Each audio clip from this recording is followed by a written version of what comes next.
चलिए, आज हम एक नया टेंस शुरू करने जा रहे हैं। इस टेंस का नाम है प्रेजेंट कॉन्टिन्यूअस टेंस। अब देखिए ये टेंस होता क्या है।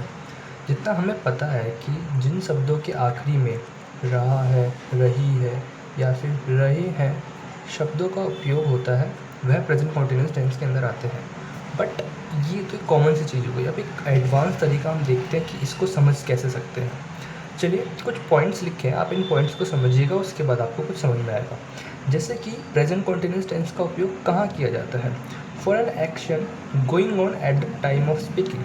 कोई ऐसे एक्शन जो उस बोलते हुए समय पर चल रहा है, जैसे कि she is playing in the room, वह रूम में खेल रही है। अभी ये सब एक्शन जो मैं बोल रहा हूँ उस समय वो खेल रही है, तो हम प्रेजेंट कॉन्टिन्यूअस टेंस का यूज़ करते हैं। अगला देखते हैं, for an action happening about this time but necessarily at that moment of speaking. यहाँ पे नॉट आएगा। इसका मतलब ये हो गया कि हम उस एक्शन की बात कर रहे हैं जो उस समय हो रहा है, बट ऐसा ज़रूरी नहीं है कि जिस समय हम बोल रहे हैं वो उस समय हो रहा हो। Not necessarily at the moment of speaking. जैसे कि he is reading mathematics these days, वह आजकल गणित पढ़ रहा है। मैं अभी बोल रहा हूँ, ऐसा नहीं कि वो अभी गणित ही पढ़ रहा है, बट ये ऐसा हो सकता है कि वो आजकल गणित पढ़ रहा है, यानी कि रोज़ रेगुलरली गणित पढ़ रहा है। जैसे हम इंग्लिश सीख रहे हैं, हम ऐसा नहीं कि अभी इस समय इंग्लिश सीख रहे हैं, हम रोज़ इंग्लिश सीख रहे हैं।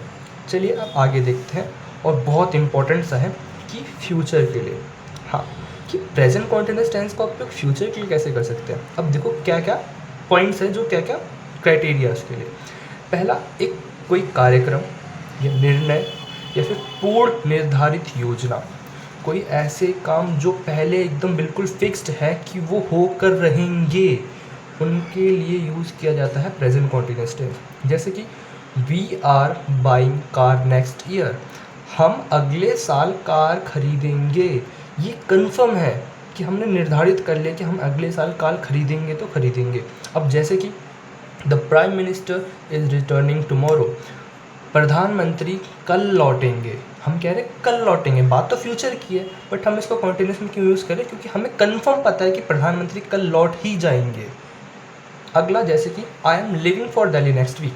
अब यहाँ पे देखो क्या बात हो रही है कि मैं अगले हफ्ते की बात कर रहा हूँ, बट फिर भी मैं यहाँ पर प्रेजेंट कॉन्टिन्यूस टेंस का उपयोग कर रहा हूँ। अब आगे देखते हैं एक लास्ट वाला, कि हम प्रेजेंट कॉन्टिन्यूअस टेंस का उपयोग कहाँ करते हैं। जब हम कोई इरादे या इंटेंशन की, कोई संभावना, लाइक्लीहुड, इन चीज़ों के बारे में बात कर रहे हों। जैसे we are going to play the match, ये मेरा इरादा है कि हम गेम खेलने जा रहे हैं।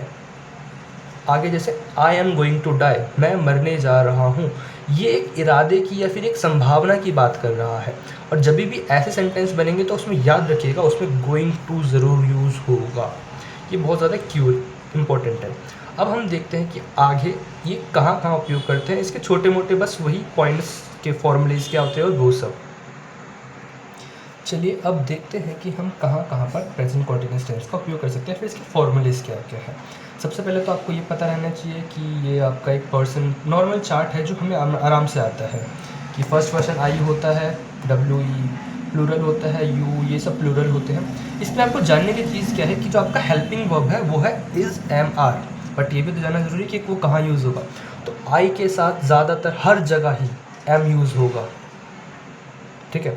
अगली चीज़, ही शी इट, इन सब चीज़ों के साथ हमेशा हिज इज़ यूज़ होगा अगर ये सिंगुलर की बात हो रही हो।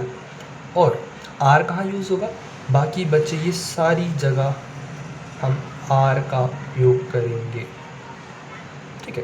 थोड़ा बहुत फॉर्मूले से देख लेते हैं। जैसे कि अगर अफर्मेटिव सेंटेंस होगा तो उसमें सब्जेक्ट पहले लगेगा, फिर is am are helping verb, फिर वर्स्ट की फर्स्ट फॉर्म, फिर I N G plus object, normal है।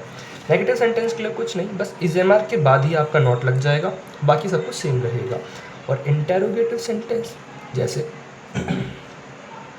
इस जगह कैसे होगा कि पहले डब्ल्यू एच फैमिली लगेगी, फिर आपका इज एम आर लगेगा, तब आपका वर्ब की फर्स्ट फॉर्म, फिर आई एन जी, फिर object. W H family interrogative में, ये मैं आपको समझाऊंगा, दो जगह यूज़ होती है, एक इंटेरोगेटिव में और एक और जगह डब्ल्यू एच फैमिली का उपयोग कर सकते हैं। ये मैं आपको बाद में बताऊंगा।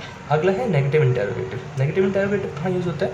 जब हम डब्ल्यू एच फैमिली के बाद हेल्पिंग वर्ब के बाद ही नॉट लगा देंगे। और एक स्पेशल केस, ये भी जान लीजिए, ये थोड़ा बाद में हम ज़रूर समझेंगे कि इंटेरोगेटिव सब्जेक्ट, जब आपका सब्जेक्ट ही क्वेश्चन कर रहा है, आपका सब्जेक्ट ही डब्ल्यू एच फैमिली के अंदर आ जाए, तब भी यूज़ होता है ये। तब इज एम आर वर्ब की first form plus I N G object. Negative के लिए सेम, बस नॉट लग जाता है। तो चलिए, धन्यवाद।